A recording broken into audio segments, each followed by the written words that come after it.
বৃষ্টি পড়ার সাথে সাথে মাথার চুল পড়ারও কিন্তু দারুণ একটা বন্ধুত্ব আছে।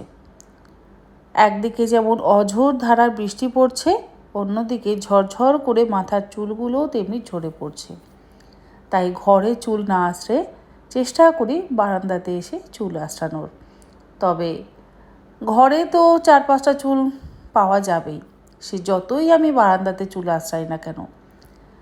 যাকে সকাল সকাল সকালের সমস্ত কাজকর্ম সেরে চলে এসেছি রান্নাঘরে। আজকে একটু রান্নাটা তাড়াতাড়ি করব আর বানাবো মাংসের ঝোল। গতকাল আমাকে একজন প্রশ্ন করেছেন যে দিদি, কাস্ট আয়রনের কড়াই বা ইউটেন্সিলস কিভাবে ব্যবহার করো একটু জানিও। আমি কাস্ট আয়রনের অনেক ইউটেন্সিলস কিন্তু ব্যবহার করি, যেমন কড়াইটাতে রান্না করছি এরকম তাওয়া, ফ্রাই প্যান, এমনকি জল গরম করার কেটলিও ব্যবহার করি। খুব ভালো লাগে আমার লোহার পাত্রে রান্না করতে এবং লোহার পাত্র ব্যবহার করতে। স্বাস্থ্যের জন্য তো যথেষ্ট ভালো, বিশেষ করে ননস্টিকের থেকে। আর এই লোহার পাত্রগুলো রান্না করার পর খুব ভালো করে ধুয়ে নিয়ে জলটাকে ঝরিয়ে নিতে হবে। আর ধুতেও কোনো রকম সমস্যা নেই, ভিমবার বা ভিম লিকুইড দিয়ে আর স্কচ ব্রাইট দিয়ে ভালো করে ধুয়ে পরিষ্কার করে নিলেই সুন্দর পরিষ্কার হয়ে যায়।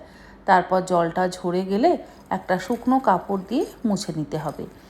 আর তারপরে সেই কাপড়ের মধ্যে অল্প একটু সাদা তেল হোক বা সর্ষের তেল হোক বা নারকেল তেল হোক, যে কোনো তেল ভালো করে সেই কড়াই বা লোহার পাত্রে মাখিয়ে রেখে দিতে হবে। তাহলে একদম চকচকে থাকবে, কোনো রকম জং পড়বে না।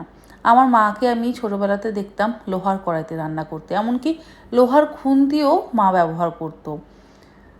এখন আর আমরা কেউ লোহার খুন্তি তো ব্যবহার করি না, তবে আজকাল আমরা অনেকেই লোহার পাত্রে রান্নাবান্না করি। আজকে মাংসের ঝোলটাতে বড় বড় আলু দিয়েছি আর বেশ কয়েকটা গোটা রসুন দিলাম। গোটা রসুন দিয়ে মাংসের ঝোলের স্বাদ কিন্তু একেবারে আলাদা। আর যেরকমভাবে 4-5টা সিটি দিয়ে মাটন রান্না করি ঠিক সেই রকমভাবেই রান্না করেছি, কিন্তু আলুগুলো একদম গোটা গোটা থাকে। এটা আমার মায়ের থেকে শেখা টেকনিক। ছেলে অফিস যাবে তাই তার ভাতটা বেড়ে দিলাম। ও বেরিয়ে গেলে আমি আমার নিজের বাকি কাজগুলো সারব। এক বন্ধুর বাড়িতে কয়েকটা জিনিস দেওয়ার আছে, সেটা দিতে হবে। এদিকে দেখুন আমার বাবু কিন্তু একদম ঝকঝকে তকতকে করে স্নান করে বসে আছে।